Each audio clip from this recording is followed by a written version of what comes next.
آئیے سیدھا آج کے موضوع پر آتے ہیں۔ آج کے اس تجزیے میں ہم مفتی سلمان ازہری کے ایک بے حد اہم خطاب کا بالکل غیر جانبدارانہ جائزہ لے رہے ہیں۔ اس خطاب میں ان تاریخی اور سماجی تبدیلیوں کو ہائی لائٹ کیا گیا ہے جو پیغمبر اسلام نے متعارف کروائیں، اور سب سے دلچسپ بات یہ دیکھی گئی ہے کہ یہ صدیوں پرانی اصلاحات آج کے اس ماڈرن دور میں کتنی فٹ بیٹھتی ہیں۔ ہماری کوشش یہی ہے کہ اس اسپیچ کے ہر پہلو کو بالکل آسان، واضح اور عام فہم انداز میں سمجھا جائے۔ اس پوری گفتگو کو 5 اہم حصوں میں بانٹا گیا ہے۔ پہلا، ایک عالمی سماجی انقلاب۔ دوسرا، خواتین کے حقوق کی بلندی۔ تیسرا، نشے اور برائیوں کا مکمل خاتمہ۔ چوتھا، نسل پرستی کو جڑ سے اکھاڑنا۔ اور آخر میں، آج کے دور کے لیے ایک اہم پیغام۔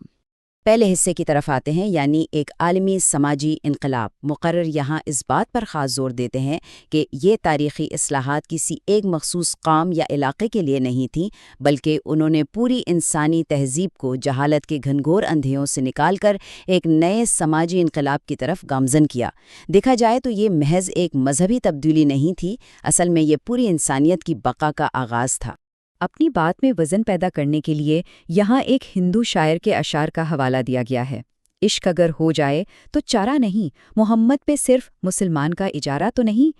یہ لفظ شاندار طریقے سے بتاتے ہیں کہ پیغمبر اسلام کے کردار اور ان کی سماجی اصلاحات کا اثر مذہبی سرحدوں کا محتاج نہیں ہے۔ جو کوئی بھی تاریخ پر غور کرتا ہے وہ اس عظیم اثر کو محسوس کیے بغیر نہیں رہ سکتا۔ اب ذرا تعلیم کے میدان میں آنے والے اس انقلاب کی وسعت کا اندازہ لگائیے۔ جب پیغمبر اسلام مدینہ تشریف لائے تو بتایا جاتا ہے کہ وہاں صرف 6 لوگ لکھنا جانتے تھے، صرف 6، لیکن محض 10 سال کے چھوٹے سے عرصے میں یہ تعداد بڑھ کر 80,000 تک پہنچ گئی۔ یہ کوئی معمولی آنکڑا نہیں ہے، یہ ایک بہت ٹھوس اور عظیم تعلیمی انقلاب تھا جس نے آنے والی نسلوں کی ایسی بنیاد رکھی جو ہمیشہ قائم رہی۔ اس جائزے میں آگے چل کر یہ سوال اٹھایا گیا ہے کہ تاریخی جشن ولادت یعنی میلاد کا دن حقیقت میں کس کا ہے؟ مقرر کا نظریہ بہت واضح ہے کہ یہ دن ان معاشرے کے پسماندہ طبقوں کا ہے جنہیں اس انقلاب نے سہارا دیا۔ یہ دن یتیموں کا ہے، کمزوروں کا، بیواؤں کا، بزرگوں کا، اور سب سے بڑھ کر ان بیٹیوں کا ہے جنہیں زندہ درگور ہونے سے بچایا گیا۔ یہ حقیقت میں ایک بہت ہی گہرا پہلو ہے۔ دوسرے حصے پر آتے ہیں جہاں خواتین کے حقوق کی بلندی کا ذکر ہے۔ کس طرح جہالت کے اندھیروں سے نکل کر انہیں بااختیار بنایا گیا۔ یہاں تفصیل سے بتایا گیا ہے کہ ان اصلاحات کے بعد عورتوں کی حیثیت کو کس قدر معزز اور محفوظ بنایا گیا۔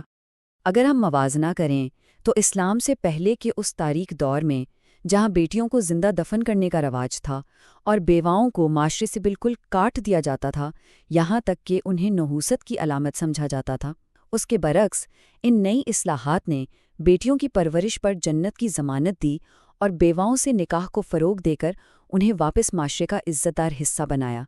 یہ زمین آسمان کا فرق ہے۔ خطاب میں ایک نہایت دلچسپ واقعہ بیان کیا گیا ہے۔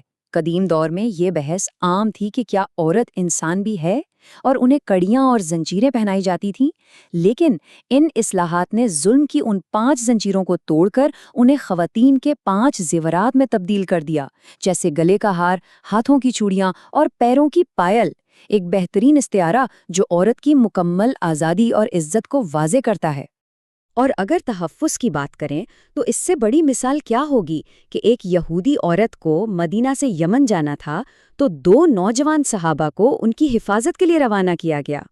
پورا لمبا سفر طے کرنے کے بعد اس عورت نے خود گواہی دی کہ ان نوجوانوں نے ایک بار بھی آنکھ اٹھا کر اس کی طرف نہیں دیکھا۔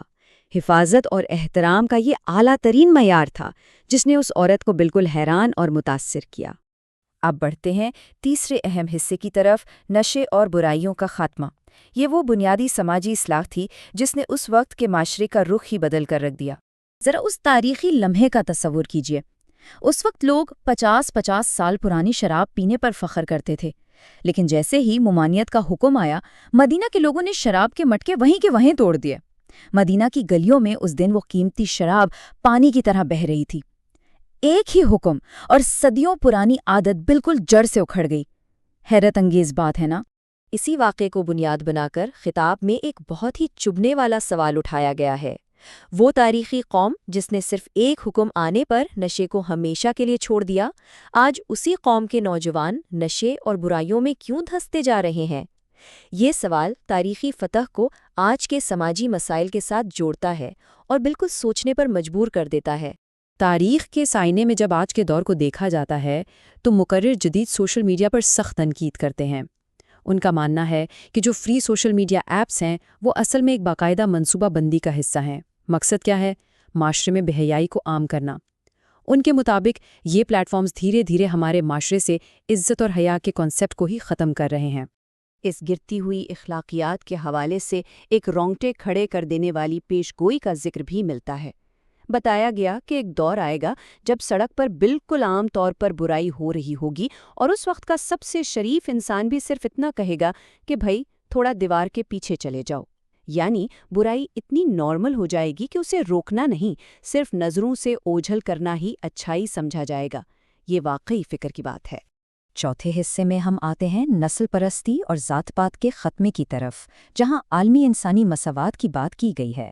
آئیے دیکھتے ہیں کہ ان گہری جڑوں والے تعصبات کا مقابلہ کیسے کیا گیا۔ دیکھیے، آج کے جدید دور میں بھی چھوٹ چھاٹ اور ذات پات کی بنیاد پر لوگوں میں فرق کیا جاتا ہے، لیکن اس کے برعکس کتاب میں ظاہر بن حرم کا بہت پیارا واقعہ سنایا گیا۔ وہ ایک بہت غریب اور معمولی شکل و صورت والے سبزی فروش تھے جنہیں لوگ چھونا بھی پسند نہیں کرتے تھے، پر پیغمبر اسلام نے انہیں بھرے بازار میں پیچھے سے آ کر گلے لگایا۔ یہ تھا مساوات اور برابری کا اصل معیار۔ پھر فتح مکہ کا عظیم واقعہ دیکھیے۔ 10,000 صحابہ مکہ میں داخل ہوتے ہیں۔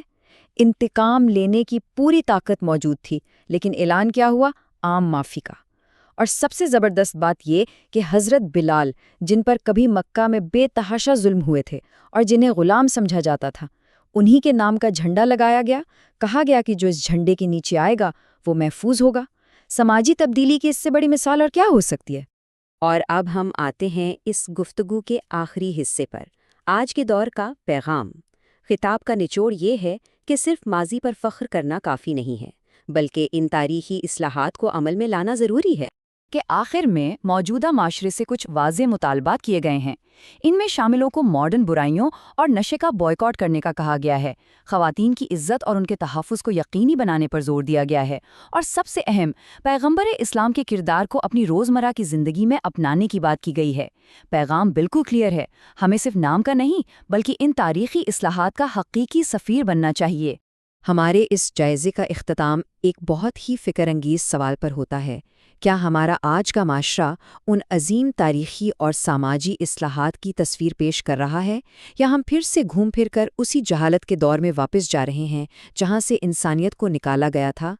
یہ ایک ایسا سوال ہے جو اس خطاب کو سننے کے بعد دیر تک ذہن میں گونجتا رہتا ہے، اور یہی وہ لمحہ فکریہ ہے جس پر ہم سب کو ٹھہر کر غور کرنے کی دعوت دی گئی ہے۔